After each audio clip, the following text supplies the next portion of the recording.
ये कहानी है एक ऐसे कमरे की जिसके दरवाजे तो हमेशा बंद रहते थे, लेकिन कहते हैं कि अंदर जो था वो कभी सोता नहीं था। एक बात कही जाती है कि कुछ मकानों में, कुछ कमरों में वहां रहने वालों की सिर्फ यादें नहीं बल्कि उनकी परछाइयां तक बस जाती हैं। और ये कहानी एक ऐसी ही परछाई की है। तो कहानी शुरू होती है अभिषेक के साथ। साल था 2019 और वो अपनी नौकरी बदलकर देहरादून शिफ्ट हुआ था।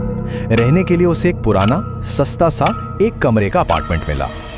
देखने में कमरा बिल्कुल ठीक ठाक था, सब कुछ नॉर्मल लग रहा था, जब तक अभिषेक चाबी लेकर जाने नहीं लगा। ठीक तभी मकान मालिक ने उसे रोका और एक बहुत ही अजीब सी हिदायत दी।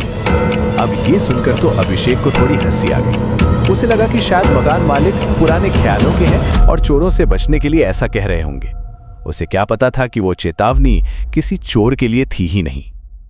और फिर आई वो पहली रात, और अभिषेक को ये समझने में ज्यादा देर नहीं लगी कि मकान मालिक की उस चेतावनी का असली मतलब क्या था। रात का करीब 1 बजा होगा और कमरे में अजीब हरकतें शुरू हो गईं। पहले तो रखी हुई चीजें अपने आप खड़खड़ाने लगीं, फिर ऐसा लगा जैसे कोई बिस्तर के नीचे से कुछ खोरा चरा हो, और आखिर में वो हुआ जिसने अभिषेक की रूह कांपा दी। स्टोर रूम का दरवाजा बहुत धीरे धीरे अपने आप खुलने लगा। अब जाहिर है अभिषेक की तो हालत खराब हो गई। वो कांपते हुए बिस्तर से उठा, किसी तरह हिम्मत करके दरवाजे को धक्का देकर बंद किया और ऊपर से कुंडी भी चढ़ा दी ताकि वो दोबारा न खुल सके। लेकिन उसने जैसे ही दरवाजे पर कुंडी चढ़ाई, ठीक उसी पल स्टोर रूम के अंदर से दरवाजे पर 3 बार जोर से किसी ने दस्तक दी। टुक टुक टुक। जैसे तैसे करके अभिषेक ने वो रात तो निकाल ली, लेकिन उसे क्या पता था कि अगली रात का खौफ इससे भी कहीं ज्यादा होने वाला था। इस बार स्टोर रूम के अंदर से आवाजें और भी साफ थीं। कभी ऐसा लगता मानो कोई भारी सामान जमीन पर घसीट रहा हो, तो कभी किसी के सिसकने की हल्की आवाज आती, और कभी कभी तो किसी के धीमे धीमे चलने की आहट भी सुनाई देती। पर उन आवाजों से भी ज्यादा डरावना वो था जो अभिषेक ने उस रात अपनी आंखों से देखा। अभिषेक ने अपनी आंखों से देखा कि उसके अपने ही कमरे के दरवाजे की परछाई जमीन पर नहीं बल्कि कमरे की छत पर चल रही थी। सोचिए जरा, ये इतना अजीब था कि उसकी नींद में ही चीख निकल गई और वो उठकर बैठ गया। 2 डरावनी रातें गुजर चुकी थी। तीसरी रात अभिषेक ने तय किया कि वो डर कर नहीं बैठेगा। उसे जानना था कि आखिर उस दरवाजे के पीछे है क्या।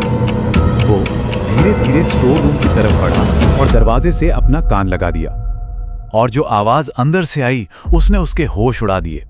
एक बहुत ही ठंडी, बिना किसी एहसास के बेजान सी आवाज जो कह रही थी, बाहर मत निकलने देना, मैं अभी पूरी तरह जागा नहीं हूं। बस ये सुनना था कि अभिषेक के पैरों तले जमीन खिसक गई। वो कांपता हुआ, चीखता हुआ सीधा मकान मालिक के पास भागा जवाब मांगने। अभिषेक की हालत देखकर मकान मालिक सब समझ गया, और फिर उसने उस कमरे का वो राज खोला जो कई सालों से दफन था।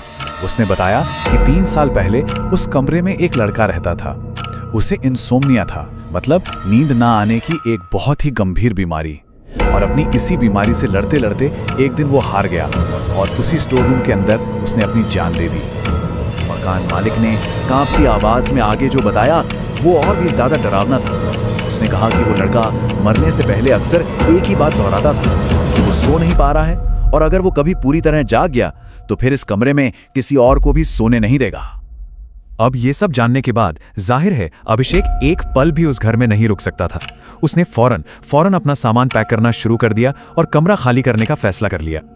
घर से निकलने से ठीक पहले उसने बस एक आखिरी बार पलटकर उस मनहूस कमरे की तरफ देखा, और उसने जो देखा वो ये बताने के लिए काफी था कि वो चीज अब भी वही है। स्टोर रूम का दरवाजा एक बार फिर अपने आप धीरे धीरे खुल रहा था, और उस दरवाजे के पीछे के घने अंधेरे से किसी की बहुत ठंडी और भारी सांस लेने की आवाज आ रही थी।